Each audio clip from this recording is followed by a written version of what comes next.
नमाज में औरतें मर्दों जैसा सेम सेम पढ़ेंगी या औरतों का नमाज का स्टैंस थोड़ा सा अलग है? ये पिछले कुछ दिनों में मुझसे पूछा जाने वाला सेकंड मोस्ट कॉमन क्वेश्चन है। पहले अहकाम समझो, फिर मैं कुछ आंसर्स बताता हूँ। औरतें नमाज सिमट के पढ़ेंगी, मर्दों जैसा नहीं पढ़ेंगी। समझे? नहीं पढ़ेंगी। इस बात को प्रूफ करने के लिए कोई क्लियर हदीस है? नहीं है। तो मैं ये मसला कैसे निकाल सकता हूँ? अभी समझाता हूँ।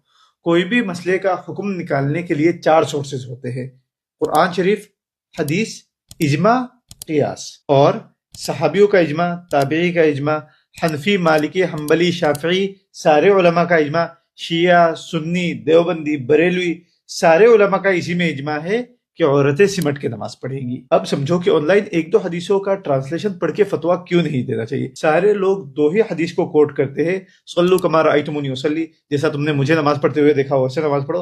और हुजूर सल्लल्लाहु अलैहि वसल्लम की एक और हदीस है कि सजदा करते वक्त कुत्तों की तरह कोहनियों को जमीन में मत लगाओ। यही दोनों बताते हैं ना। सारे उलमा मानते हैं कि ये दोनों हदीसें मर्द स्पेसिफिक थे, क्योंकि अगर ऐसा नहीं होता तो सहाबिया औरतें जितने सारे थे सारे मर्दों की तरह नमाज पढ़ते ना। सहाबिया ऑलमोस्ट सबके सब सिमट के नमाज पढ़ती थी।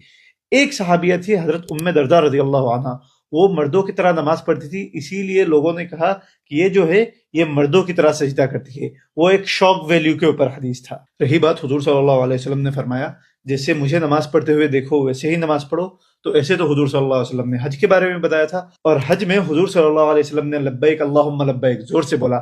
सारे उलमा यही फरमाते हैं कि औरतें जोर से नहीं बोलेंगी, धीरे बोलेगी।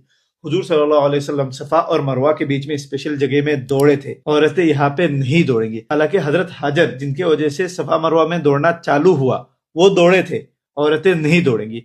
इस पे भी कोई क्लियर हदीस नहीं आता, तो हमें पता कैसे चलता है? ऑफ कोर्स सहाबिया औरतों के आमाल से। सिर्फ एक हदीस पढ़ के आप कोई फतवा फॉर्म नहीं कर सकते, बहुत सारे अलग अलग चीजों को देखना पड़ता है। इन दिस केस सहाबियों का अमल। आप हदीस को अपने हिसाब से इंटरप्रेट नहीं कर सकते, एंड स्पेशली सहाबियों के अमाल के ऊपर आप अपने समझ को नहीं रख सकते। इनफैक्ट आज से करीब 50 साल पहले ये कोई डिबेट ही नहीं था, ये कुछ चुनिंदा मसलों में से था जहां पे सारे ग्रुप्स यूनानिमसली एग्री करते थे। फिर मोस्ट प्रोबेबली शेख इब्न बाज रहमहुल्लाह ने पहली बार ये बात छड़ी। वो बहुत अच्छे इंसान थे, बहुत बड़े इंसान थे, बहुत नेक इंसान थे, बस सहाबी से ज्यादा समझदार नहीं थे। हर बात पे फिरकावारियत का वायरस बोल के नहीं देना होता है। जैसे एक भाई ने हदीस का ट्रांसलेशन पढ़ा और इसके ऊपर वीडियो बनाया, उन्होंने दूसरे एंगल से देखा ही नहीं।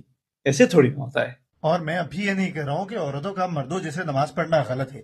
डिबेट सही और गलत पे है ही नहीं।